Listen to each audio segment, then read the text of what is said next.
अस्सलाम वालेकुम व्यूअर्स, जैसा कि आपको पता है कि आज जो है वो ज़िमनी इंतखाबात हुए हैं और हमसे नज़दीक जो है एरिया है NA 237 का, नेशनल असम्बली का। और यहाँ पे जो है वो कांटे का मुकाबला था इमरान खान न्याज़ी और अब्दुल हकीम बलोच के दरमियान। और जो है वो अब्दुल हकीम बलोच जीत चुके हैं ये इलेक्शन।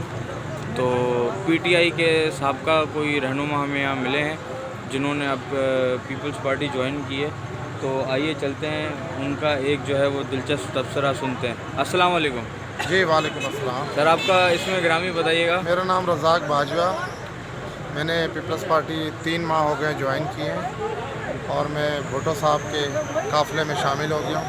सबसे पहले तो मैं आज के NA जो हमारा 237 था, इसमें जो कामयाबी हासिल की है पाकिस्तान पीपल्स पार्टी ने और हकीम बलोच साहब ने, मैं उनको दिल की गहराइयों से मुबारकबाद देता हूँ।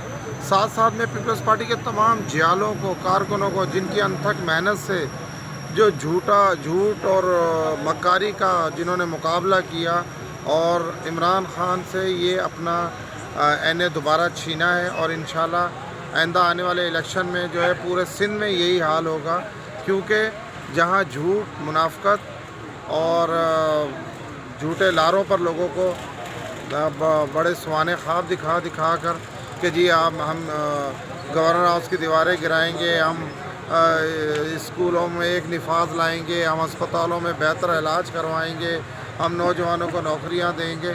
तो ये सारे के सारे जो झूठ बोले थे PTI ने, वो सारे का सारा जवाब उन्हें मिल गया कराची से। और इसी तरह इंशाल्लाह आप देखें कि कितने ये लोग बदनसीब हैं कि PTI का चेयरमैन और वाइस चेयरमैन दोनों हार गए। शाह महमूद कुरैशी अपनी सीट हार गया और इमरान खान अपनी सीट हार गया। तो मैं समझता हूँ कि ये पीपल्स पार्टी की बहुत बड़ी कामयाबी है और पीपल्स पार्टी के कारकुनान की बहुत बड़ी कामयाबी है, जिन्होंने इस झूठे को अपनी मंजिल पर पहुँचाया। अच्छा बाजवा साहब, ये बताइए कि एक ऐसी बात जो कोई भी एक ऐसी सबसे जो है वो एक क्या कहते हैं कि वज़नी बात जिसकी वजह से आपने PTI छोड़ी, और एक कोई ऐसी बात बताएं जिसकी वजह से आपने पीपल्स पार्टी ज्वाइन की। देखें जी, बात यह है कि मैंने PTI जब ज्वाइन की थी, मैंने अनथक बड़ी मेहनत की और इस पार्टी को शहर की गली गली में हम लेकर कर गए। जब 2 सेनेट की सीटें जो है सिंध से मिली PTI को, और जो उनके MPs और कोटे पर थी, एक सीट थी लाड़काने से, लाड़काने में इन्होंने दी सैफुल्लाह अबड़ो को। उसे पार्टी ज्वाइन किए हुए सिर्फ 5 दिन हुए थे। तो मैंने उस पर बहुत एहतजाज किया कि जनाब वाला, इसका क्या है कि पार्टी पर अभी तो 5 दिन हुए इसको। लेकिन बाद में पता चला वो सीट किसी पार्टी कारकुन को देने के बजाय इन्होंने फ़रोख्त कर दी 70 करोड़ रुपए में, जिसका इंकशाफ साबिक़ वज़ीर आला सिंध लियाकत जतोई साहब ने किया। मैं नहीं कह रहा हूँ, लियाकत जतोई साहब ने कहा है, जो इनके मेंबर हैं। दूसरी सीट इनको एक सेनेट की इन्होंने ज़ाया की, वो था फैसल वाडा, और वो MNA की सीट तो डिसक्वालीफाई हुआ वहाँ से, वजारत से, बल्दिया टाउन से। वो सीट भी किसी पार्टी कारकुन को नहीं दी, वो इन्होंने दे दी फैसल वाडा, क्योंकि वो बहुत प्यारा था खान साहब को। तो जहाँ ये क्राइटेरिया हो कि वर्कर का कुछ भी ना हो, तो मुझे शदीद नफ़रत होने लगी। मैंने बोला इस पार्टी में मेरा ख्याल है कि कारकुनान का कोई हक़ नहीं है, तो मैंने ये छोड़ने का इरादा किया। और जो है वो एक ऐसी बात बताएं कि जिसकी वजह से आपने पीपल्स पार्टी का इंतखाब किया और दीगर किसी पार्टी का इंतखाब नहीं किया। देखिए जी, पाकिस्तान पीपल्स पार्टी, सबसे पहले तो इसमें शहीदों का खून शामिल है, भुट्टो साहब का खून शामिल है, बेनज़ीर साहबा का खून शामिल है, उनकी फैमिली का खून शामिल है। नंबर 2 जो बात थी कि आज जब मैंने पढ़ा तो पता चला कि 6 सेनेटर जो है पाकिस्तान पीपल्स पार्टी के ऐसे हैं जिनके कच्चे घर थे। उनके एक खातून थी थरपारकर से, एक मतलब 6 सेनेटर आम लोग बनाए थे पाकिस्तान पीपल्स पार्टी ने।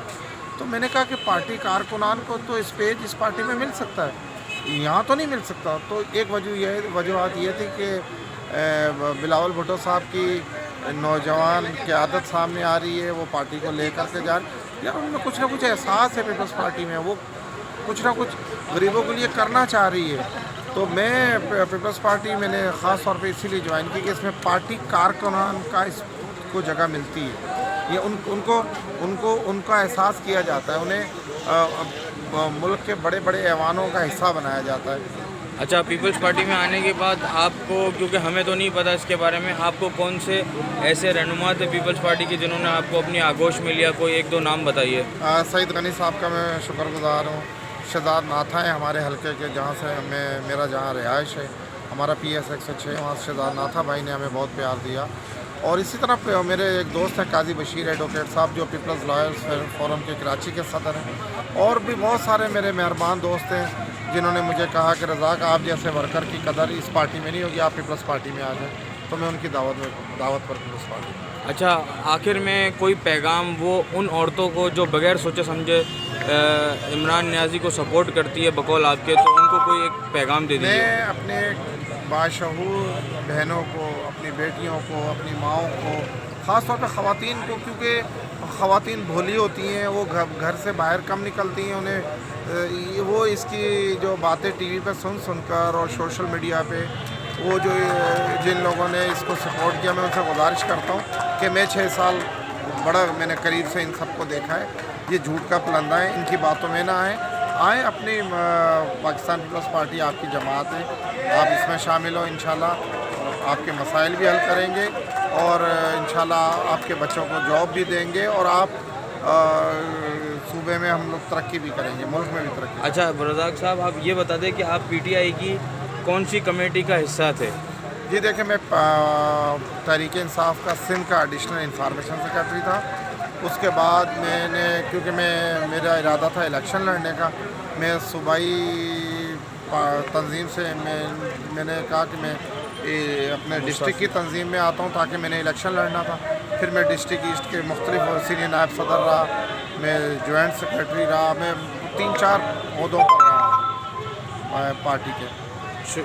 बहुत बहुत शुक्रिया, आपने अपना कीमती वक्त हमें दिया। अल्लाह पाक आपको खुश रखे।